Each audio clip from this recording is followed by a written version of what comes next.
మీ personal interviews మరియు వ్యాపార ప్రకటనల కొరకు ఈ నెంబర్ని సంప్రదించండి. ఇప్పుడు చాలామందికి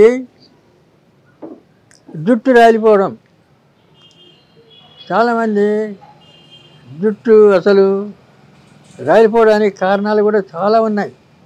మనం తినే ఆహారంలో బలం లేదు. రెండవది, ఆహారం క్రమశిక్షణగా తినడం లేదు, టయానికి తినడం లేదు.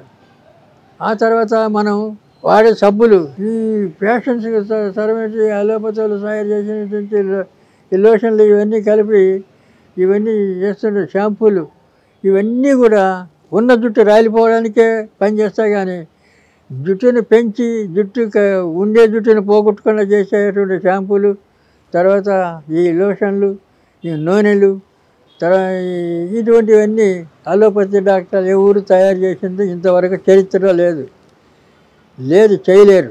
కాబట్టి దానికి ఏమీ లేదు. చిన్న చిట్కాలు చెప్తాను. నల్ల ఉమ్మెత్తాకు ఎక్కడైనా దొరుకుతుంది. ఆ నల్ల ఉమ్మెత్తాకు తెచ్చి దంచి నూనె, మంచి నువ్వుల నూనెలో బాగా మసలబెట్టి దాన్ని చల్లార్చి ఆ నూనెని రాసుకుంటే తలకు అప్లై చేస్తే జుట్టు రాలిపోదు. రెండోది, జుట్టు పెరుగుతుంది. మూడోది, చుండ్రు గిండ్రు ఉంటే పోతుంది. నెత్తి దురద లాంటిది ఇలాంటివి ఏమి ఉండవు, క్లీన్ అవుతుంది. కాబట్టి ఆ మూలికి మీరు వాడుకోవచ్చు. సింపుల్, ఇది పెద్ద గ్యారంటీ పనిచేస్తుంది.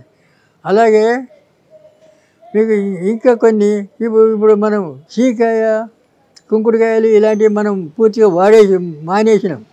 చాలామంది వాడడమే లేదు. కాబట్టి అలాంటివి కూడా వాడుకోవడానికి మీరు ప్రయత్నం చేయాలి. రెండవది, పర్మనెంట్గా మీకు చల్లంటివి కూడా రాకుండా, ఉన్న జుట్టు పోకుండా ఉండడానికి ఏ పరంలో చెప్తాను. మెంతులు, నల్ల ఉమ్మెత్త, ఈ తర్వాత ఈ మందార పూలు, ఈ గుంటగలగర, ఇలాంటివన్నీ ఒక 5-6 ఐటమ్స్ ఉన్నాయి.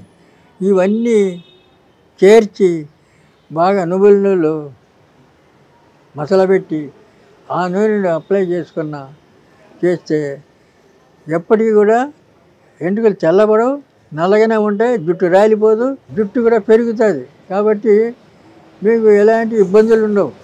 అవన్నీ మీరు చేసుకోవచ్చు. లేదంటే మా దగ్గరికి వస్తే మేము ఇస్తాం, జుట్టు రాలిపోకుండా ఆయిల్ ఇస్తాం. ఓపిక లేక టైం లేక మీకు వీలు కాకపోతే మా దగ్గరికి వస్తే మేము ఆయిల్ ఇస్తాం, మీరు దాంతో సరిపెట్టుకోవచ్చు.